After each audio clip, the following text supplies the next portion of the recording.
Airport জানি কত বলুন এয়ারপোর্ট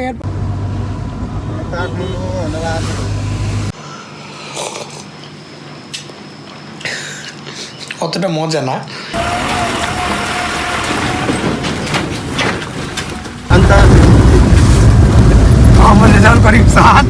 سؤال أنت سؤال الله محمد رسول الله سبحان الله بحمده سبحان الله العظيم পোখারায় আজকে তৃতীয় দিনে আমরা ভোরবেলা রওনা দিয়ে দিই বাস স্ট্যান্ডের দিকে। সেখানে যেই বাসই পাই সেটা নিয়ে চলে যাব কাঠমান্ডুর দিকে।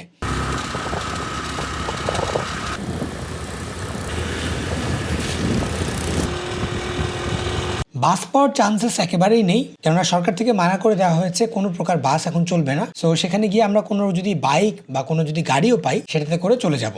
রাস্তায় যখন প্রচুর মিলিটারি, আমরা কোনো রকম সেখানে 12,000 টাকা দিয়ে একটা গাড়ি ভাড়া করে নেই, সরাসরি সেটা আমাদেরকে থামেলে নামিয়ে দিবে। আর আমার সাথে ছিল বাংলাদেশি আরো 2 জন ভাই, ওনাদের মেইনলি আজকে ফ্লাইট। সো আমাদেরকে অ্যাজ সুন অ্যাজ পসিবল কাঠমান্ডুতে অর্থাৎ থামেলে পৌঁছাতে হবে। بحمده سبحان الله العظيم الله أكبر لا إله إلا الله محمد رسول الله سبحان الله بحمده سبحان الله العظيم الله لا إله إلا هو الحي القيوم لا حول ولا قوة إلا بالله আধা ঘন্টা লাগবে না, আধা ঘন্টা হলে আমরা ঢুকতে দিলে বোর্ডিং পাস করতে ঢুকতে দিলে فريد أنت মোহাম্মদ রেজাউল করিম সাদ। سؤال أنت سؤال أنا أحبك أنا نيبالي أحبك نيبالي أنا شوية عربي أنا ما أعرف معلوم এখানে পাথরগুলো কত সুন্দর সুন্দর লাল পাথর রাখেন রাজু ভাই মানে মিয়া মিয়া মিয়া মিয়া। যাওয়ার পথে দেখছিলাম সুন্দর মেঘের ভিউ, ওপাশে বড় বড় পাহাড়ও দেখা যাচ্ছিল, খুব সুন্দর রাস্তাটা। আর তার সাথে সাথে ঝিরিঝিরি বৃষ্টি হচ্ছিল, কি যে এক ভালো লাগছিল বলার বাইরে।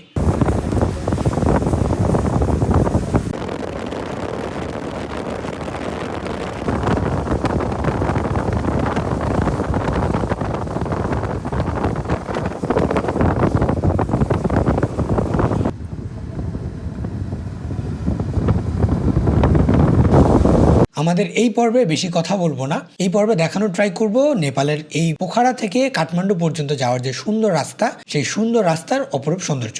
যাওয়ার পথে অবশ্য নেপালের পাহাড়ি চাষাবাদও দেখছিলাম, পাহাড় কেটে কেটে তারা সুন্দরভাবে মূলত চাষাবাদ করেন।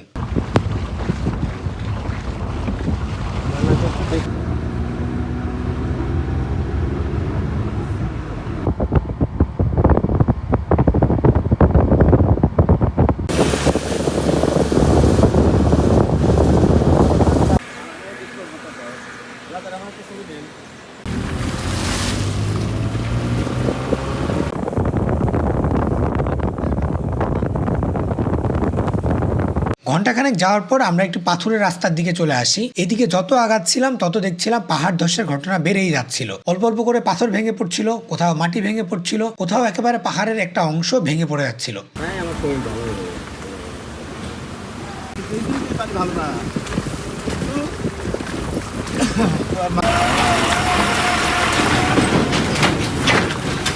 কোথাও তো আবার এরকম অ্যাক্সিডেন্টের ঘটনাও ঘটেছিল।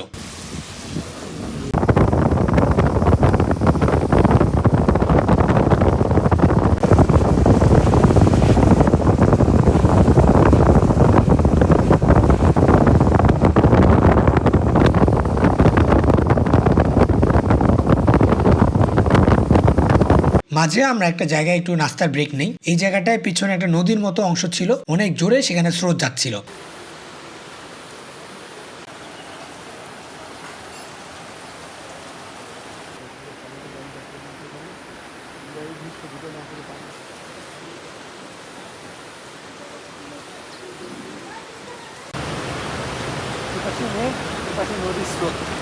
দুর্দান্ত একটা ফ্রেম। আমরা মূলত পোখারা থেকে এই গাড়িটা ভাড়া করেছিলাম, বেশ সুন্দর ছোট্ট কিউট একটা গাড়ি। এবং এই ছোট্ট একটা গাড়ির ভিতরে আমরা 5 জন, ওনারা ড্রাইভার 2 জন এবং আমরা প্যাসেঞ্জার 3 জন। কোনো রকম মাথাটা একটু সেভ করে ভেতরে বসে থাকতে হচ্ছিল।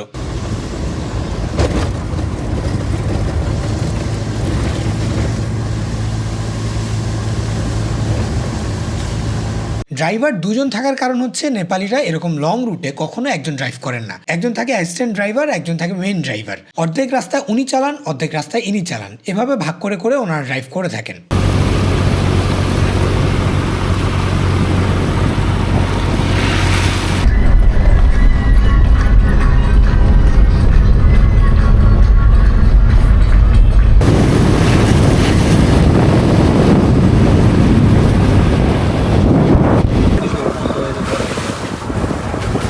আর যেতে যেতে আমি দেখছিলাম পাহাড় ধসের ভয়ঙ্কর অবস্থা। যদিও সেখানকার সিটি কর্পোরেশনের পক্ষ থেকে রাত থেকেই সেগুলো সরানোর কার্যক্রম চলছিল, বাট তারপরেও নতুন নতুন পাহাড় ধস হয়ে যাচ্ছিল।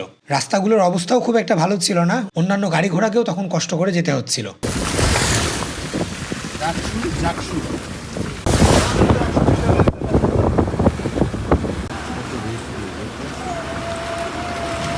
হ্যাঁ হ্যাঁ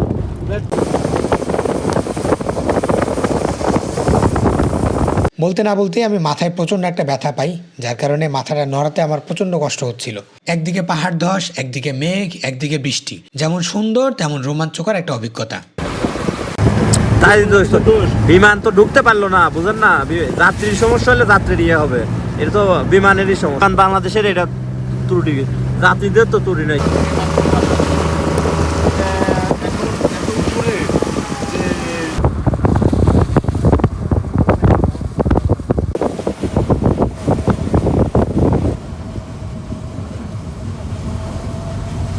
প্রায় 12টা নাগাদ আমরা মোটামুটি থামেলের কাছাকাছি শহরে চলে আসি। এটা ছিল সোমনাথ মন্দিরের একটা পাশ। যখনই বানর দেখেছি তখন আমি বুঝতে পেরেছি এটা হচ্ছে সোমনাথ মন্দির।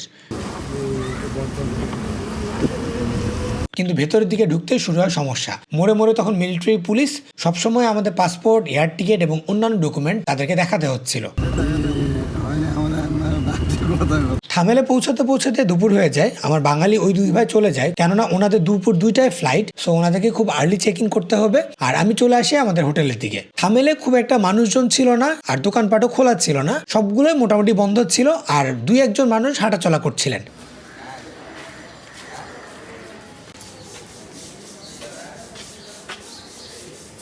কেননা মোড়ে মোড়ে তখন আর্মি বা মিলিটারি ছিল, তারা মেইন রোডের দিকে আমাদেরকে হাঁটতে দিচ্ছিলেন না। মাত্র 5 দিন আগেই যেই থামেল শহর দেখেছিলাম মানুষে মানুষ ভরা, সেখানে এই থামেল শহরের রাস্তাটাই আমি দেখছি একেবারে মানুষ ছাড়া, পুরো ফাঁকা। নিজের কাছেও যেন পুরোটা একটা স্বপ্নের মতো লাগছিল। সবসময় ট্যুরিস্টে পরিপূর্ণ একটা শহর এরকম ফাঁকা থাকতে পারে, এটা হয়তো কেউ না দেখলে বিশ্বাসও করবে না।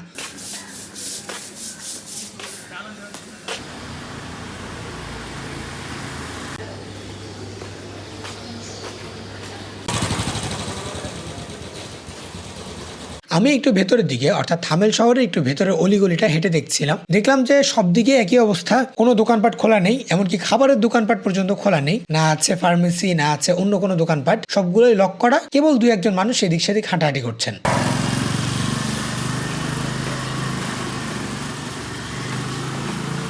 আমি কোনোভাবেই বিশ্বাস করতে পারছিলাম না, সবসময় ট্যুরিস্টে ভরা এমন একটা জায়গা কিভাবে এরকম এত সাইলেন্ট হয়ে যেতে পারে। যাই হোক, আমি হোটেলে চলে আসি। যেহেতু কোনো রেস্টুরেন্ট বা কোনো কিছু ছিল না, আর আমার ব্যাগে একটু নুডলস ছিল, সেগুলোকে ট্রাই করি সেখানকার ওয়াটার হিটারে পানি গরম করে গ্লাসের ভিতরে ঢেলে সেগুলো খেয়ে ফেলার জন্য।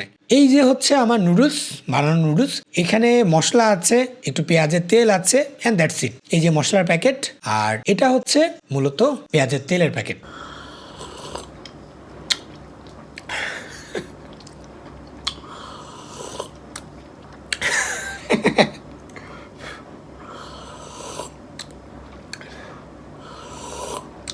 সো তারপরে আমি হচ্ছে একটু বুস্ট গুলিয়ে নেই, অ্যান্ড এটার মধ্যে আমি চকসটা ছেড়ে দিব।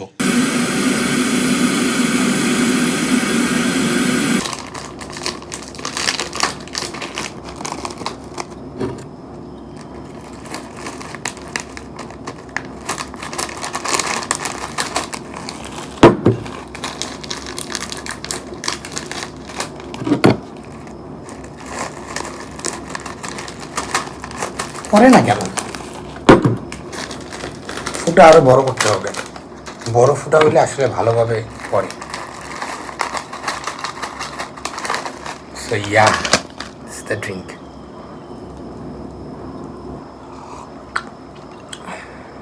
খারাপ না।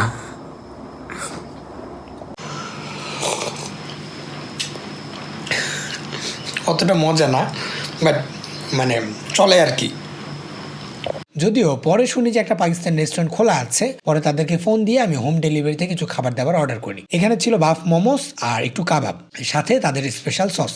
সো এই ছিল আমার রাতের ডিনার। আলহামদুলিল্লাহ কোনো রকম দিনটা পার করতে পেরেছি। নেক্সট দিনটা আসলে কিভাবে পার করব জানি না, বাট টিল দেন নেক্সট পর্বটা দেখার জন্য চ্যানেলটা সাবস্ক্রাইব করে বা ফেসবুক পেজে ফলো দিয়ে থাকতে পারেন।